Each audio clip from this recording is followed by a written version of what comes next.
मरकुस रचित सुसमाचार 3 अध्याय। वह फिर आराधनालय में गया।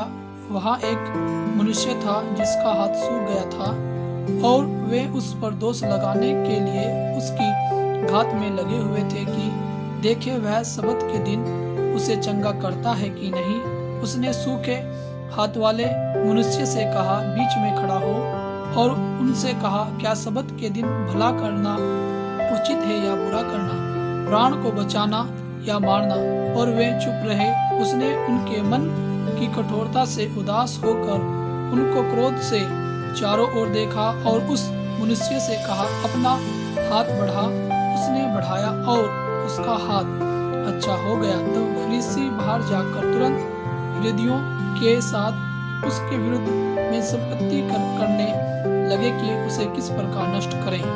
यीशु अपने चेलों के साथ झील की ओर चला गया और गलील से एक बड़ी भीड़ उसके पीछे हो ली और यहूदिया और यरूशलेम और इदुमिया और यरदन के पार और सूर और सैदा के आसपास से एक बड़ी भीड़ यह सुनकर कि वह कैसे अचंभे के काम करता है उसके पास आई। उसने अपने चेलों से कहा, भीड़ के कारण एक छोटी नाव मेरे लिए तैयार रहे ताकि वे मुझे दबा ना सके, क्योंकि उसने बहुतों को चंगा किया था। इसलिए जितने लोग रोगग्रस्त थे उसे छूने के लिए उस पर गिरे जाते थे।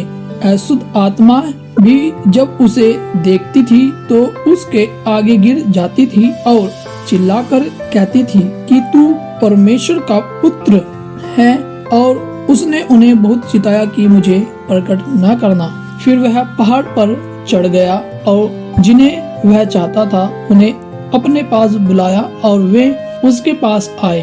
तब उसने 12 पुरुष को नियुक्त किया कि वे उसके साथ साथ रहें और वह उन्हें भेजे कि वे प्रचार करें और दुष्ट आत्माओं को निकालने का अधिकार रखें। वे ये हैं, सिमोन जिसका नाम उसने पतरस रखा और जब्दी का पुत्र याकूब और याकूब का भाई यूहन्ना जिसका नाम उसने बुआ नरगिस अर्थात गर्जन के पुत्र रखा और अद्रियास और फिलिपुस और बुर्तलमे और मती और थोमा और हल्पाई का पुत्र याकूब और तेदे और सिमोन कनानी और यहूदा इस्करियोती जिसने उसे पकड़वा भी दिया।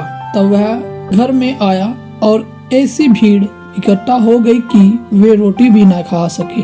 जब उसके कुटुंबियों ने यह सुना तो वे उसे पकड़ने के लिए निकले, क्योंकि वे कहते थे कि उसका चित्त ठिकाने नहीं है। शास्त्री जो यरूशलेम से आए थे यह कहते थे, उसमें शैतान है और वह दुष्ट आत्माओं के सरदार की सहायता से दुष्ट आत्माओं को निकालता है। इसलिए वह उन्हें पास बुलवाकर उनसे दृष्टांतों में कहने लगा, शैतान कैसे शैतान को निकाल सकता है? यदि किसी राज्य में फूट पड़े तो वह राज्य कैसे स्थिर रह सकता है? और यदि किसी घर में फूट पड़े तो वह घर कैसे स्थिर रह सकेगा? इसलिए यदि शैतान अपना ही विरोधी होकर अपने में फूट डाले तो वह कैसे बना रह सकता है?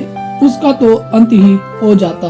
परंतु कोई मनुष्य किसी बलवंत के घर में घुसकर उसका माल नहीं लूट सकता जब तक कि वह पहले उस बलवंत को बांध ना ले, और तब उसके घर को लूट लेगा। मैं तुमसे सच कहता हूँ कि मनुष्यों की संतान के सब पाप और निंदा जो वे करते हैं क्षमा की जाएगी, परंतु जो कोई पवित्र आत्मा के विरुद्ध निंदा करे वह कभी भी क्षमा न किया जाएगा, वरन वह अनंत पाप का अपराधी ठहरता है, क्योंकि वे यह कहते थे कि उसमें अशुद्ध आत्मा है।